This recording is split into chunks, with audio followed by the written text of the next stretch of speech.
खमंग कुरकुरीत एक चपाती खात असाल तर 2 चपात्या नक्की खाणार. नमस्कार मैत्रिणींनो, आजच्या रेसिपीमध्ये मी तुम्हाला अगदी कमी साहित्यामध्ये तयार होणारी शेंगदाण्याची चटणी ही रेसिपी दाखवणार आहे. चला तर रेसिपीला सुरुवात करूयात. तर इथे बघू शकता तुम्ही, मी आता हे शेंगदाणे घेतलेले आहेत आणि शेंगदाणा स्वच्छ निवडून घेतलेला आहे. बऱ्याच वेळा काय होतं, शेंगदाण्यांमध्ये गारेचे खडे असतात, तर स्वच्छ निवडून घेतलाय आणि अगदी मंद गॅसवरती आपल्याला ही प्रोसेस करायची आहे, शेंगदाणा भाजायची. शेंगदाण्याची चटणी जरी सोपी असेल तर शेंगदाणे भाजायला कमीत कमी 15 मिनिटे तरी लागतात. बारीक गॅसवरती तुम्ही इथे बघू शकता, या पद्धतीने मी शेंगदाणे 15 ते 16 मिनिटं भाजून घेतलेत. आता हे थंड करून घेऊयात. आता बघा, थंड झाल्यानंतर आपण हिरवी मिरची आणि शेंगदाणे या पद्धतीने खलबत्त्यामध्ये कुटून घेणार आहोत. खलबत्त्यामध्ये चटणी केल्यामुळे एक नंबर लागते मैत्रिणींनो, तुम्ही नक्की करून बघा. शेंगदाणे आणि हिरवी मिरची मी इथे आता वाटून घेत आहे. खाली कपडा टाकलेला आहे खलबत्त्याच्या खाली. आता याच्यामध्ये मीठ घालून घेऊयात. फक्त 3 जिन्नसामध्ये एक नंबर चटणी होते मैत्रिणींनो. आता बघा, इथे अजून थोडं आपल्याला बारीक करायचं आहे. चटणी करताना कधीही थोडीशी ओबडधोबडच करायची, जास्त बारीक नाही करायची. तर आता बघा, इथे माझी चटणी करून झालेली आहे आणि तुम्हीही बघू शकता किती छान चटणी झालेली आहे. दिसते पण छान आणि चवीला तर खूप भन्नाट लागते आणि कुरकुरीत होते. तुम्ही ही श्रावणामध्ये श्रावणविरहित थाळीमध्ये सुद्धा वापरू शकता.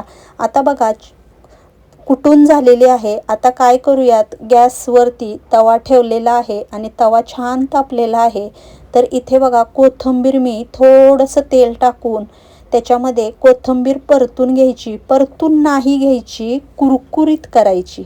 तर बघा, अगदी मंद गॅसवरती मी ही सगळी कोथिंबीर कुरकुरीत करून घेतलेली आहे. ही चटणी कमीत कमी महिनाभर तर सहज टिकते मैत्रिणींनो. तर तुम्ही बघू शकता, इथे कोथिंबीर मी पूर्ण कुरकुरीत करून घेतलेली आहे. कोथिंबीर कुरकुरीत करायला 6 ते 7 मिनटं लागतात. आता आपण जी काही खलबत्त्यामध्ये चटणी कुटली होती ती सगळी याच्यामध्ये टाकून घेऊयात. तर बघू शकता तुम्ही. आणि आता याच्यामध्ये, या तव्यामध्ये आपल्याला मंद गॅसवरती अगदी 5 ते 7 मिनटं असंच ही चटणी परतत राहायची. काय होतं, जो काही खमंगपणा आहे कोथिंबीरीचा तो या चटणीमध्ये येतो आणि खूप सुंदर चटणी लागते मैत्रिणींनो. आणि इथे बघू शकता तुम्ही, मी आता 5 ते 7 मिनटं परतून झालेलं आहे. मी आता गॅस बंद केला आहे आणि गॅस बंद केल्यानंतर आपल्याला ही चटणी या पद्धतीने तव्यावर बघू शकता पसरून ठेवायची आणि अगदी हलक्या हलक्या हाताने थोडा वेळ हलवत राहायची या पद्धतीने. नाहीतर काय होतं, तवा जास्त गरम असेल तर मग खालून चटणी लागू शकते.